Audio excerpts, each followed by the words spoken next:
friends from years ago. Derek and I go all the way back to New York when I was modeling. He was a stylist, and I'm in LA, he's in LA now, so we've just had a full circle moment, and I just wanted to support him. I'm so proud of him. He is such a great example of what, love is all about, friendship. Like, Derek is just a really solid guy, and he deserves all of this fabulousness tonight. I love Derek too. He's just amazing. Now, like I said before, it's Pride Month, and I know your daughter came out as fluid. How important is it for you as a mom to come out and support, Pride events? Oh, very, very important. Love is love. I got an opportunity, you guys got an opportunity to see my daughter Noelle come out as fluid on the Real Housewives of Atlanta. And honestly, when I look back over my 11 long, unforgettable years as a peach holder, I think that was one of my proudest moments. I really think it's important for parents to love their children for who they are and support them in being who they want to be and loving whoever they want to love. Now, just a little bit of peach tea. What do you think about the new season? You know what? I assume it's going really well. I haven't had a chance to watch the season, to be honest with you. I just opened up a store in the Beverly Center for my CB Bora line, but I do keep up online. Like, I see the clips and everything. It looks very entertaining. I think it's just heating up, so I'm sure the girls are going to bring it. I'm sure they are too. What are you doing tonight? I'm doing great. It's amazing. I'm really happy to be here for Derek. He's a good friend of mine, and this has been his baby to make this makeup line, and he's going to destroy it. He's going to do great. He really is. Tell me one thing that you love about Derek. He's just special. It's really true. He's one of a kind. Now, have you seen any of his makeup? And if so, what part or what item do you like? Not at all, but I can't wait to see it.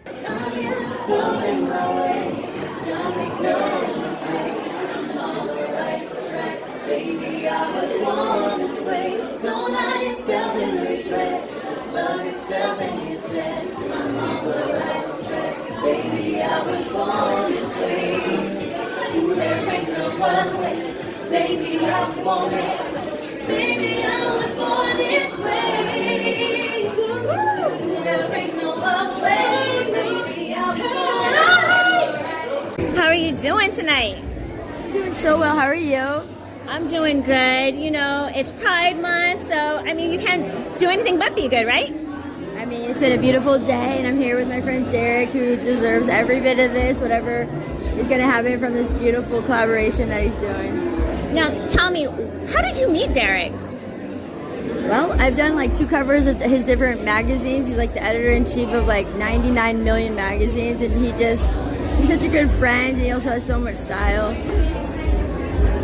What is one thing that you love that Derek does, like when he's like getting you all in position and getting you ready for the photo shoot and stuff?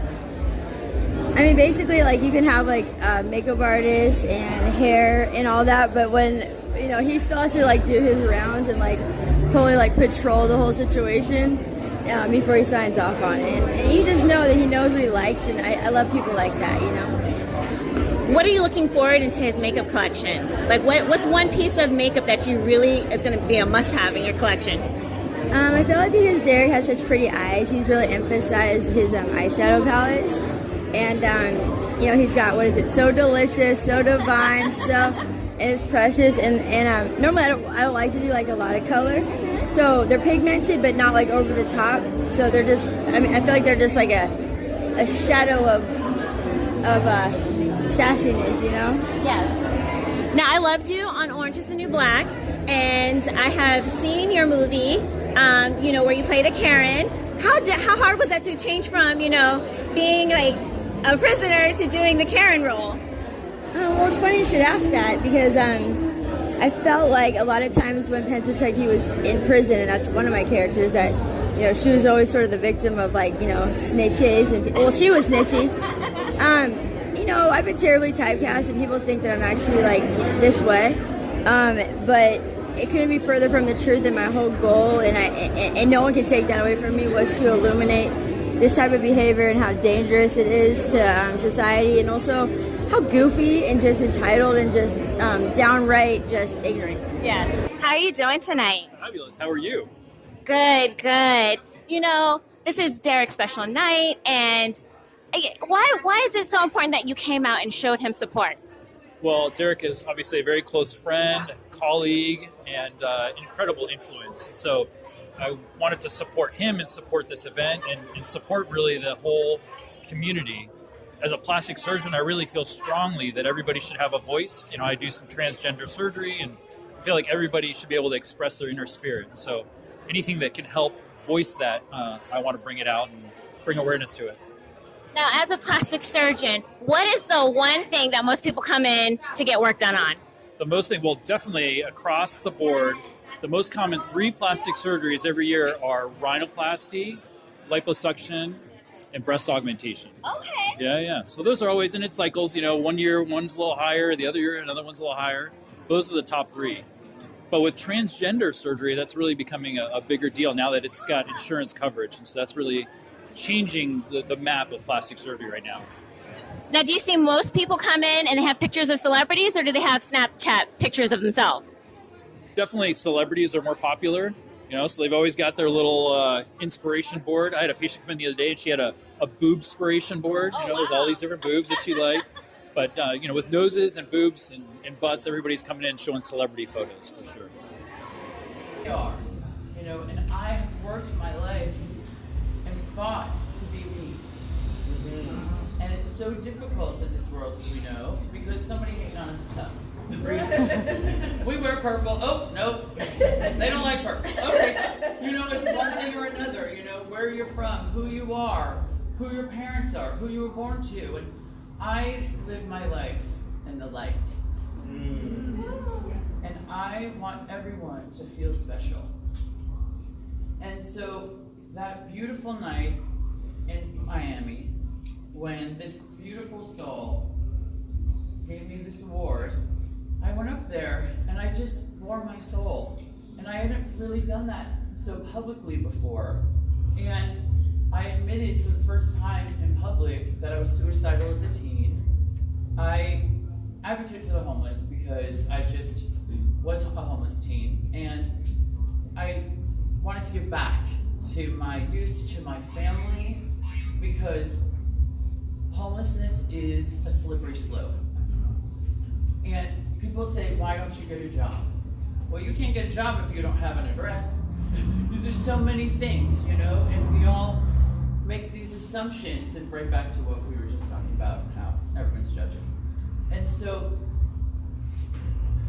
this night was so magical for me because I'd just been through, obviously, the same thing we'd all been through with COVID. But I sat down for the first time in my life and stopped fighting and started reflecting of who I was, who I wanted to be, and who I wanted to grow into moving forward. Congratulations tonight, Derek, on your event. Thank you so much. It was such a beautiful night. I feel so blessed. So many friends came. It was really beautiful, but also the message was right. I feel good, and I'm trying to help as many people as I possibly can. And I feel like tonight really set a precedent for a lot of people that came, that we need to talk, we need to accept, we need to love people for who they are.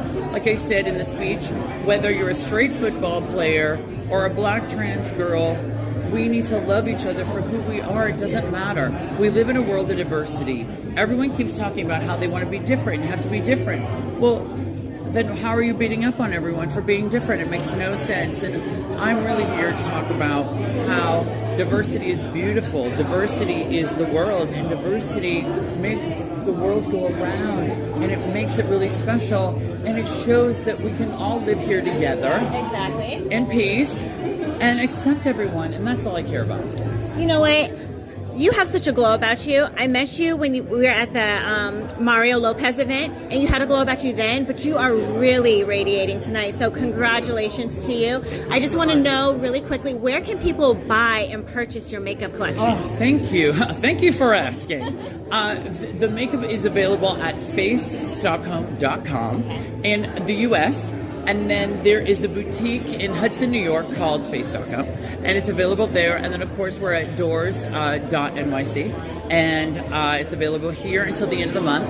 And then it will be available in Europe all next week on FACE.com also. Now, tell me, how did you meet Derek, and why was it important for you to come out tonight? I love come out tonight as phrasing because this isn't the first night of Pride. So I met Derek. Derek is, he runs the magazine Warburton. And last year I had a movie coming out and I wanted to promote it. And he and I had been wanting to work together, so we did a photo shoot campaign. And he was wonderful and very, very helpful. Now, it is Pride Month. What are you doing to celebrate or bring awareness about Pride? Nothing. No, and I feel awful answering with that much transparency. Honestly, like most of my time is occupied with an 8-year-old and a 7-year-old. Okay. So that's what I do sort of 24/7. This is the first time I've been out in like this year. So I feel awful answering you honestly there. But I'll tell you this. I'm going to commit to doing some promotion of Pride after coming to this party. So, yeah. Well, I appreciate the honesty because, people try to BS you all the time, so I appreciate it. No, it's just the straight truth. And, oh, God, my phrasing, the straight truth.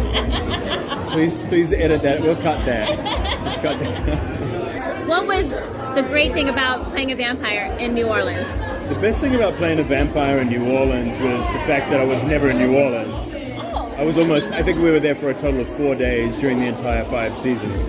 So it was all smoke and mirrors. It was all an illusion. We were in Atlanta, Georgia. I wish we had been in New Orleans, but New Orleans is troublesome to shoot in. Okay. Because if you're going to shoot in those French quarters, you're going to be dealing with, the noise and the sound of debauchery, and you're defenseless, basically. There's no way you can record there. It's impossible. And also the roads too just make it a little bit difficult to get through. But, no, I mean, I had enormous fun playing that role, but it's, I'm glad that chapter is behind me. Okay, guys, that's a wrap for tonight. Make sure you check out the Derek Fabulous Pride Collection. Until next time, always stay fly.